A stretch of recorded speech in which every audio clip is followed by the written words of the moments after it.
My Vote with My Dollar challenge is not changing, but my goals are, so it's time for an update. I'm Maria. I share all about conscious consumerism and slow living. I started a Vote with My Dollar challenge on January 20th of this year, and it was successful. I paid off $23,000 of my balance of my student loans, and I am debt-free aside from our mortgage. I've stopped spending money with companies that I just don't support or align with ethically. I shop mostly small businesses and secondhand now. If that sounds interesting to you, be sure to hit that subscribe button. And like this video if you want more content like this. It really helps me out to decide what I should put on my content calendar. I think it's time for a bit of a financial update reset, and I will share our September spending later on too. I probably have mentioned it before, but we've been looking on the market to move for over a year now. We have outgrown our home. I need a bigger space to run my business, and we just don't have it in this house. So we've been searching and searching pretty much with no luck, partly because it took us a while to figure out what we actually wanted our next home to look like, between how much land we wanted, how much space we need, what we actually wanted in our home, and our future plans, because I don't want to move every few years just because we've outgrown our next home. I want to find our forever home, and we are still searching. We do have a very specific area that we're searching into just so that we stay somewhat close to my husband's job, and that area is unfortunately well sought after. We considered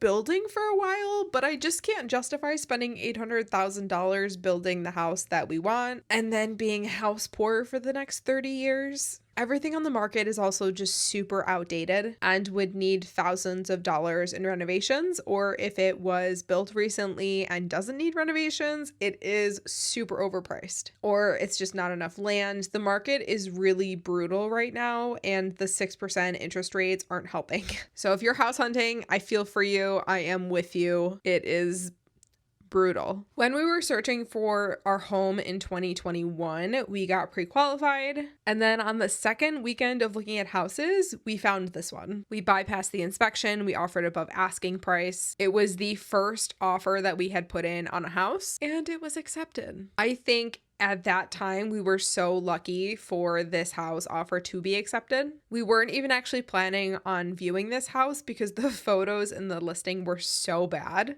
But it just happened to be right in between two other showings, and we had a 1-hour gap in between those showings. And so we just came to see this house just to look at it. And it was what we wanted. The pictures just didn't do it justice. So as first-time homebuyers in 2021, we were so lucky. But now, after living here, we know that there are things that we just do not want to settle for, like a pantry on the same floor as the kitchen. So I'm not carrying cases of heavy jars up and down the basement stairs thinking that I'm going to take a tumble and fall one day. I really need a large kitchen island, or at least a very large countertop that I can do all my food prep and canning and cooking on, because I'm so tired of taking up every tiny countertop space in the house. I run out of space way too fast. We really would like a large great room to host our big friend group, which is around 20 people. And I want a 2-car garage that's actually attached to the house. Ours is detached and it's very inconvenient. We have a whole list, and maybe that's part of our problem too, because we're just not willing to compromise on some of these things. But I know that our dream home is out there somewhere. We have a couple plans that we're really going to focus in on in the spring, and I won't be sharing those specific plans just because nothing is set in stone. But I really would like to be out of this house by next summer if possible. Also, because my husband's a teacher, being able to move on summer vacation would be incredibly helpful. So that's our goal. On to our financial changes. We are shifting our goals. This challenge started off as a huge push to save every single penny and pay off my student loans. I kept a very small emergency fund while I was paying off my student loans. Now we are growing our emergency fund. That was kind of our mini shift after I paid them off in May. All that extra money is just going into our emergency fund. The idea was to use the money that we make in the equity from this house as our down payment for our next house. And while that is still our plan, after being on the market, we are recognizing that we also need a home renovation budget. Almost every single house we've come across and almost put offers in on needs thousands of dollars in renovations. So we have been slowly growing our emergency fund since May. We are, however, kicking it back into high gear and saving every single penny and budgeting with the idea that the money that goes into our emergency fund is an emergency fund, but also we can use that money for renovations for our next home. I have gotten a bit loosey-goosey with spending over the last couple months. If you've seen my last couple updates, I got into sewing and crafting and buy budget, but I'm putting that into check starting today, October 9th. I'm setting aside $100 every single month for my spending crafting budget. I give myself $250 to spend every month on whatever I want between subscriptions and copays and all of that stuff. That's just like the amount of money that I transfer into my checking account to use for each month because I don't really buy a lot, but I'm going to add an extra $100 and make that just for craft supplies. That will hopefully help setting an actual number. I have a bit of a fabric stash now. I can borrow from my mom too, and I can find so much stuff secondhand. The other goals on my original vote with my dollar list are staying the same. I am $1,000 away from maxing out my 2025 Roth IRA. And of course, I would like to continue with no consumer debt and paying off our credit cards every single month. Now, there is one other thing that we're doing to prepare for this big time in our lives. Because we plan on moving soon, it is really important to protect our credit. And that's why I'm excited to be working with Hogo for this video. It's an app that works to keep your privacy, credit, and money safe while also giving you rewards. It scans websites and data brokers to identify who is selling your info. Data brokers are profiting from the collection and reselling of your private information without your consent. So because of that, spam and scammers are on the rise. So we need to learn how to use technology responsibly and protect what matters most. With Hogo, you can see what info is being sold and stop it just by swiping. You will also receive alerts anytime a new site starts selling your info. You can also take actions on negative items on your credit report, such as late payments with a push of a button right in the app, so no need to sit hours on the phone waiting. Hogo also provides a personalized plan to maximize your credit score, with users averaging 34 points in just 30 days. There's also free $25,000 fraud insurance and protection that will reimburse you as a result of fraud. However, the premium plan, which is only $6 a month, includes $1 million insurance for your whole household. Other companies offer that kind of protection for over $12 a month. And what's really cool is that you can earn coins for avoiding scams, learning about privacy, sharing Hogo with friends, improving your credit, and more. The coins are then turned into real-life rewards like gift cards. So join me and be rewarded for improving your credit, managing your finances responsibly, and protecting your privacy. Scan this QR code or use the link in the description to check out Hogo. I'm really excited to be working with Hogo for this video. It has been a long time coming. We've been working on this partnership since the spring, and I also really wanted to use this app for a while before I was ready to share it with you. They're just such a fitting partner for this whole series. And as always, supporting my channel is what helps continue to make my content free. So if you're here watching right now and supporting me, thank you so much. All right, let's get into the actual numbers of September. Disclaimer, I do share exact numbers, so if that's something that is triggering to you, now's your time to exit the video. Thanks for watching, and I will see you next time. All right, I'm gonna start with my categories of shame for September. I did not consider setting a crafting budget until halfway through September. So before then, I was just spending and spending with no plan. I bought a lot of fabric. I bought a lot of supplies that I need, and I spent $712.49. Do you see why I'm gonna set a budget? The thing is, when I start a new hobby, I get really excited about all the different projects that I do, and then I buy all of the material or fabric or whatever I need for that hobby at once, when in reality I should do a project, finish a project, then buy stuff for another. I really am gonna start trying to do that. And also the excitement of starting a new hobby was what just really almost kind of allowed me to spend this much. It's what made me spend this much. Yeah, we're definitely gonna implement a $100 budget. And if I don't spend my budget for that month, I'll save it for the next month. That's what we're gonna do, because that's a lot. It's even more than I spent in August. And when I filmed the August video, the first quarter of September, I had already spent a lot on materials and stuff. And I was like, I should start a budget. So that's my category of shame.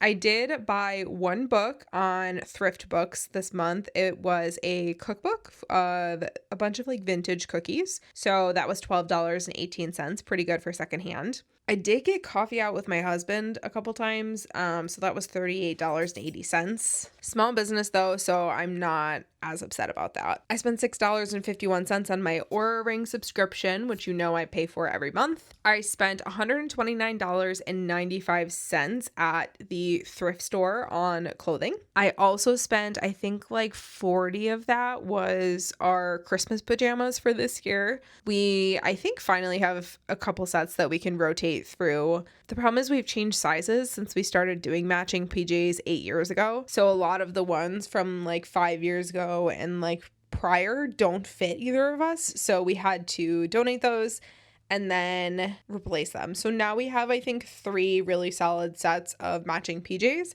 with the ones that we bought this year. And now we're just going to rotate through and cycle them through. We also wear our Christmas pajamas throughout the house, not on Christmas too. So it's fine. It's just a fun little tradition that we do. I spent $37.71 on gas. I spent $12.27 on allergy appointments. Finally hit my maximum allergy dose, which I've been getting allergy shots for, I have to say, almost 10 years now. But I had a really bad allergic reaction in my first year, so they set like what a maximum dose was. Now that it's been so long since I needed that epinephrine from the reaction, they bumped up my maximum dose to what my maximum would be, and I had no reaction, which is awesome. So now I'm at my maximum dose, so I'm back to going once a month until I have new bottles. Then I have to go, I think, every 2 weeks for like 3 visits. So finally at a normal spot. I paid $19 in other doctor copays. This was our copay for my dentist visit in like midsummer maybe, but I just got the bill and then paid it in September. Roth IRA, I contributed $1,500 in September, and that's it for personal expenses. Moving over to our household expenses. Our mortgage, taxes, and insurance monthly payment went up, so now it's $1,226.77. This month for utilities was electric, gas, Wi-Fi, and water. We only have a water bill once a quarter, and the total was $482.87. We spent $561.60 on groceries. I think that's the first time, it's the second time all year that we've stayed within our $500 to $600 grocery budget, so solid. And we only spent $78.97 on eating out. No money in the basement renovation or random house purchases. No money for traveling. Our other big spend in September was our vet bills for Pepper. She was sick for pretty much all of September. Between emergency vet visits and visits to our regular vet, we spent a total of $4,950.42. If you watched the last financial update, I got into it a little bit, but I have more information now. We realized as we were starting to wean her back into normal eating and eating her dry food that she would not touch her dry food. She would not eat it if it had touched ground turkey or any of the other human food that was like a bland diet that we were giving her. She would not touch it if her dry food had touched it. So we discovered, we are thinking that her dry food was making her sick. And all of the symptoms that she had were so similar to having an obstruction. We did all of the testing at the emergency vet for an obstruction and there was nothing. It was only once we had fed her a bland diet for so long that she was feeling better. And then when she wouldn't touch the food, she had already made that link that the dry food was what was making her sick. So she wouldn't touch it.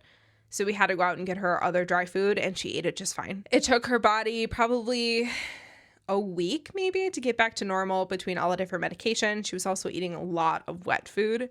So it took her a little while for her body to get back to normal. She's feeling fine now. So we are completely convinced that it was her food that was making her sick. We follow all of the things. We don't dump the food out of the bag. It stays in the bag in a sealed container. I don't know if the bag had a micro tear and it went rancid. I don't know if it was something in the batch. There was no information on recalls or anything on the brand of food that we buy. I don't actually know for sure that it was her food that it was making her sick, but all of those symptoms aligned with an obstruction. So we're just really glad that we figured it out and then didn't continue to feed her that food. We switched brands temporarily.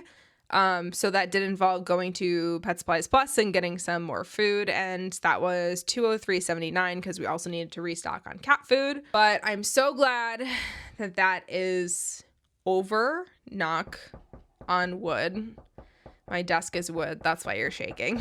But I am also just so grateful that we had the savings to be able to treat her. So I'm really glad that that's over. It was a really big chunk of our savings. It was money that was supposed to go into our emergency fund and just didn't. We also spent $141.05 on date days. We went apple picking with our friends, and then we also did a separate visit to the cider mill. So both of those were very fun, and date days I consider essential. Okay, that's all of my personal expenses and our household combined expenses. I spent $101.67 on office supplies in September for my business.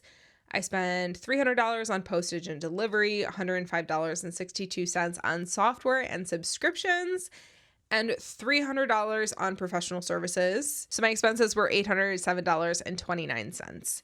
We did not spend a lot this month, I think because we were conscious of how much we spent on vet bills. A lot of this was the first week of the month. So I do think that helped us to really not impulse buy anything this month. Like this is the only month that our house purchases category is at $0. Aside from crafting, I really did not buy anything else. So I think that's how our expenses are low. Not low because of the vet bills, but low because we didn't spend in a lot of the categories that we usually spend in. A brief look into October. We're doing pretty good. I have spent some money on craft supplies, but it's nowhere near what I spent in September. I haven't tracked anything else yet. I've been a bit behind. Usually I track every single day, but this month has just been crazy. We are going out of town this weekend for my best friend's wedding, so we will end up spending a little bit of money and traveling, and it is time to start looking at Christmas presents. So I will be starting to figure stuff out for that category.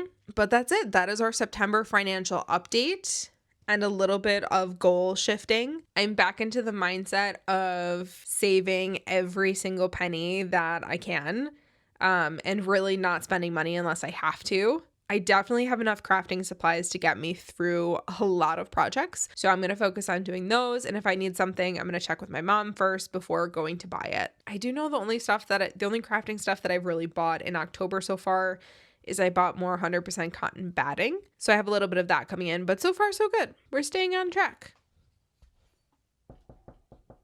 Knocking on wood again.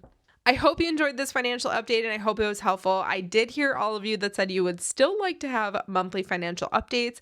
I will go back to eventually doing these on like the first of the next month. It's just been crazy busy, so I have not been able to stick to my content calendar very well. Thankfully, after about October 15th, life is going to hopefully I'm not even going to finish that sentence because I feel like I said that over the last 2 months and then something else chaotic happens and then life is definitely not normal anymore. So I'm hoping it will get better in the middle of this month. If not, stay tuned for updates. Hello there. This video is actually not ending. It is November 6th. This video has been sitting in my to be edited folder and it hasn't been yet, but obviously October has also now come and gone. So I'm going to update you on how October's finances went too, and this will just be like a combined month up breakdown. So October has come and gone.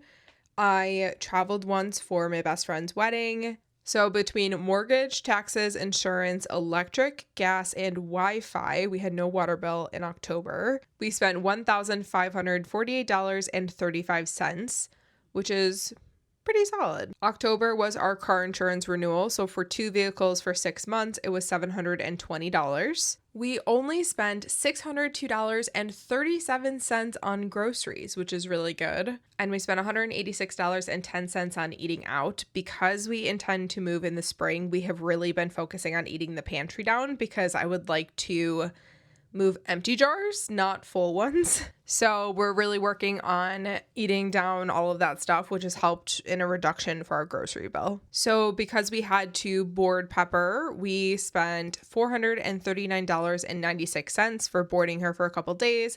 But then we also always add on like their spa package. So then she comes home nice and clean. So that was $439.96 over the 3 days of boarding. Oh, we also ordered Chewy cat food and had to renew our dog license. So that's in that pet total as well. We spent $100 on gifts. And then we had our typical Halloween party. And that was $451.45 for all of the party supplies and groceries. And then $144.55 on alcohol. That leaves our house purchases and our traveling category, which I actually have to go and check the breakdown because I don't remember. Okay, part of our house purchases was our Blink subscription, which is our security cameras outside. So that was $130.49. In our traveling is all of the gas and food that we had purchased over the couple days. And that was a total of $171.82. And we bought some bins at Home Depot. So that's what all of that was. Not too bad for our combined expenses for the month. We've had higher, we've had lower. All right, October on my personal expenses spreadsheet. I did go thrifting for our Halloween costumes, and as always, when I went to the thrift store, I got more than just our Halloween costumes. They are so cute. We were Shrek and Fiona, and I altered clothes from the thrift store to be our costumes. So I spent a total of $109.99. I bought a couple of our Christmas Village houses that were on sale, and I spent a total of $248.37. And this coffee was during our trip and travel. We stopped at Starbucks along the way and several different locations along the drive, and I used like my scan and pay on my phone, so that's why it's on my account, not our account. We spent a total of $111.71 on food and coffee. So that is really like traveling. We did all of our Christmas shopping except for one person and something that we have to order closer to Christmas. So we spent a total of $896.49. We have a big family and a big Christmas list each year. So that's about what we spend every year. I spent $6.51 on my Oura Ring. I spent $33.31 filling up my gas tank and $12.27 on my allergy shot appointment. I contributed $1,500 to my 2025 Roth IRA. At the time of making that payment, I then only had $1,000 left to make. I have already made that payment for November. So as of today, November 6th, my Roth IRA for 2025 is fully funded, which is one of my vote with my dollar goals. And I'm so excited to have fully maxed that out and to really start saving for retirement. Okay. The next one I'm not proud of, $439.81 is what I spent on hobbies in October. In comparison, it is the least amount I've spent in a month since I've started sewing. So I don't love that $439. It includes batting, more batting. I bought batting for all of the quilts that I know I was going to make through the end of the year. That was a big cost. I bought more pins. I bought some fabric. I also bought a specific sewing ruler. So it was all in all stuff that like I needed. I probably could have found it cheaper. And that's it on my personal expenses. So doing okay. So excited that my Roth IRA is finally fully funded. So that means November and December, I won't have to put any money toward retirement. And that feels really good. Okay, on to business expenses for October. It's actually all standard. My Adobe subscription did go up, unfortunately. So I did spend $211.60 on software and subscriptions. I think that's going to be my new monthly amount. And that kind of sucks, but that's okay. And then I did have a label restock cost with my manufacturer, and that was a whopping $4,835.63. So that's an unusual expense. I don't usually have that. So that's it for my October expenses. All in all, not too shabby. I'm getting better in some of those categories that I really have been struggling with. So we'll see how that goes on in November and December. All of our Christmas shopping is done, which is really nice.